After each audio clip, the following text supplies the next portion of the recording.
सास की सोच। गौतम, जा अपनी जोरू को बोल, अभी थोड़ी देर में तैयार होकर नीचे आ जाना। वैसे भी सारे मेहमान आ चुके हैं। जी माँ।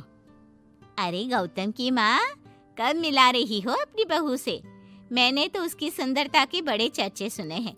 आज हम भी तो देखे कितनी सुंदर है। वैसे मेरी बहू से तो कम ही होगी। काकी, भाभी इतनी सुंदर है ना कि हमको डर है कहीं किसी की बुरी नजर ना लग जाए। देखते हैं कितनी सुंदर है। अरे आप चुप कर और देख अपनी भाभी को, तैयार हुई या नहीं। अरे लो, भाभी आ गई। अरे कितनी सुंदर है, इसके चेहरे पे तो चांद सी चमक है। सुन रिमझिम, क्या नाम है तेरी भाभी का? सही पहचाना आपने, चांदनी है मेरी भाभी का नाम। क्या हुआ काकी, मुंह से बाहर शब्द नहीं निकल रहे? यह चांदनी भाभी की चांद सी सुंदरता ने आपका मुंह बंद करवा दिया। हाँ सुंदर तो है, पर सुंदरता से क्या होता है? लड़की में गुण भी तो होने चाहिए। मेरी बहू में सुंदरता के साथ साथ संस्कार भी है। अरे वाह गौतम, सच्ची में तुम्हारी बीवी बहुत सुंदर है। हाँ, एकदम चांद जैसी अलग चमक रही है तुम्हारी बीवी इस पूरी पार्टी में। बात तो तुम एकदम सही कह रहे हो। इस भीड़ में भी सबसे अलग चमक रही है मेरी चांदनी। आज इस पार्टी में तुम्हारी बीवी की सुंदरता ने 4 चांद लगा दिया है। कुछ दिनों बाद जब गौतम की माँ आस पड़ोस की औरतों से गप्पे मार रही होती है। माँ जी, मेरी माँ की तबीयत थोड़ी खराब है, आप इजाजत दो तो क्या मैं और गौतम एक बार वहाँ हो आए? हाँ हाँ बहू, ठीक है। जब शाम को गौतम काम से आ जाए तो अपने मायके हो आना। ये क्या, उसने बोला और तुमने जाने दिया? हाँ, अभी उसने बताया तो सही, उसकी माँ की तबीयत खराब है।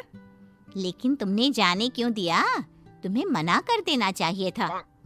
लेकिन क्यों? अरे तुम्हारी बहू को अभी शादी किए थोड़े ही दिन हुए हैं और वो अपने मायके जा रही है। अरे घूमने थोड़ी ना जा रही है, वो अपनी माँ को देखने जा रही है। अरे कुछ नहीं जानती, बहुत भोली हो। ये बहुएं बस बहाने बनाती हैं अपने मायके जाने के लिए। मैं तो कहती हूँ तुम अपनी बहू पे थोड़ा ध्यान दो।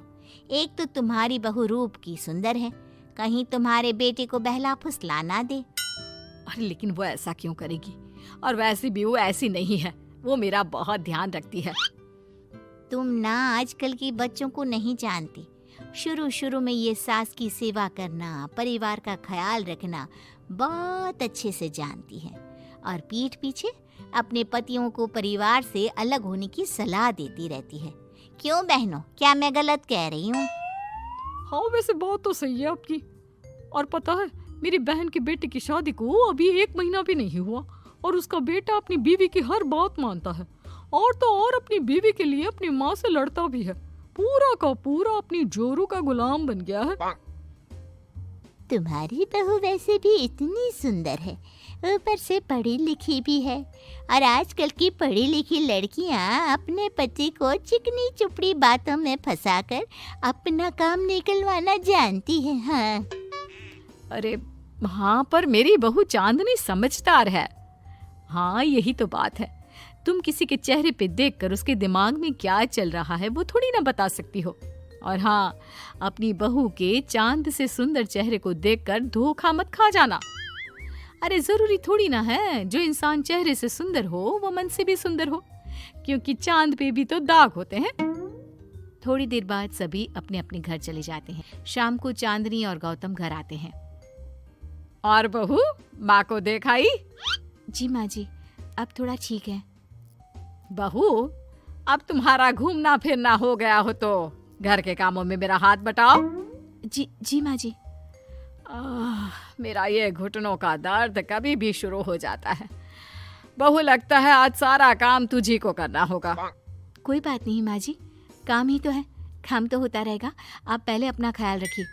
ठीक है, अब तो इतना बोल ही रही है तो मैं अपने कमरे में आराम करने जा रही हूँ। अगले दिन सुबह जब गौतम ऑफिस के लिए निकल रहा होता है। माँ, अब कैसा है तुम्हारे घुटनों का दर्द? ज्यादा तो नहीं हो रहा? नहीं तो शाम को चांदनी आपको डॉक्टर के पास दिखाएगी। तुझे किसने बताया? बहू ने इतनी जल्दी तेरे पास मेरी चुगली भी कर दी? माँ माँ चुगली नहीं, उसे आपकी चिंता है इसलिए उसने मुझे बताया। उसे डर था कहीं आपका दर्द बढ़ ना जाए। थोड़ी देर बाद चांदनी वहां आती है। माँ जी, मैं सोच रही थी हम लोगों को अब किसी दूसरे घर में शिफ्ट हो जाना चाहिए। लेकिन क्यों? और अचानक से तुम्हें ये ख्याल क्यों आया? वो माँ जी, मेरी एक सहेली अपना घर बेच रही है और उसका घर गौतम के ऑफिस के पास पड़ता है। और देखिए ना, गौतम को यहाँ से ऑफिस कितना दूर पड़ता है और आपके लिए भी बाजार दूर पड़ता है। अगर हम वो घर खरीद लेते हैं तो हमारा कितना फायदा है। गौतम को ऑफिस के लिए दूर नहीं जाना पड़ेगा और आपको जब शॉपिंग जाने का मन करे आप जा सकती हो। ऊपर से वो मेरी दोस्त है तो वो हमें घर थोड़े कम दाम में भी बेचेगी। हाँ, बात तो तुम सही कह रही हो। कोई जरूरत नहीं है घर बदलने की। और तू क्या अपनी बीवी के हाँ में हाँ मिला रहा है? लेकिन माँ, मैंने एक बार बोल दिया ना, तो बस अब इसके बारे में कोई बात नहीं होगी। और ये कहते हुए वो अपने कमरे में चली जाती है। चांदनी भी उनके पीछे पीछे चली जाती है। क्या हुआ माँ जी? मैं कुछ दिनों से देख रही हूँ आप कुछ अजीब सा बर्ताव कर रही हैं। क्या अजीब सा? ऐसा ही तो करती हूँ। अगर तू मुझसे घर के बारे में बात करने आई है तो पहले ही कह देती हूँ, बिल्कुल नहीं। नहीं माँ जी, घर के बारे में बात करने नहीं आई। माँ जी, मुझसे कोई गलती हो गई है क्या? अगर कोई गलती की है तो डांट दीजिए, बात कीजिए। पर माँ जी, ऐसा व्यवहार मत कीजिए। मैं बिल्कुल बुरा नहीं मानूंगी। और अगर आप अभी बताना नहीं चाहती तो आपका जब मन करे बता देना। मैं बस इतना ही कहने आई थी। कहीं मैं आस पड़ोस की औरतों की बातों में आके अपनी बहू के साथ गलत तो नहीं कर रही? और वैसे भी वो सही तो बोल रही थी। उसने मेरे और गौतम के बारे में ही तो सोचा। वो हमारे बारे में इतना सोच रही है और मैं दूसरों की बातों में आकर उस पर शक कर रही हूँ।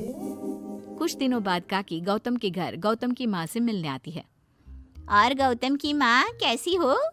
मैंने सुना तुम घर बदल रही हो।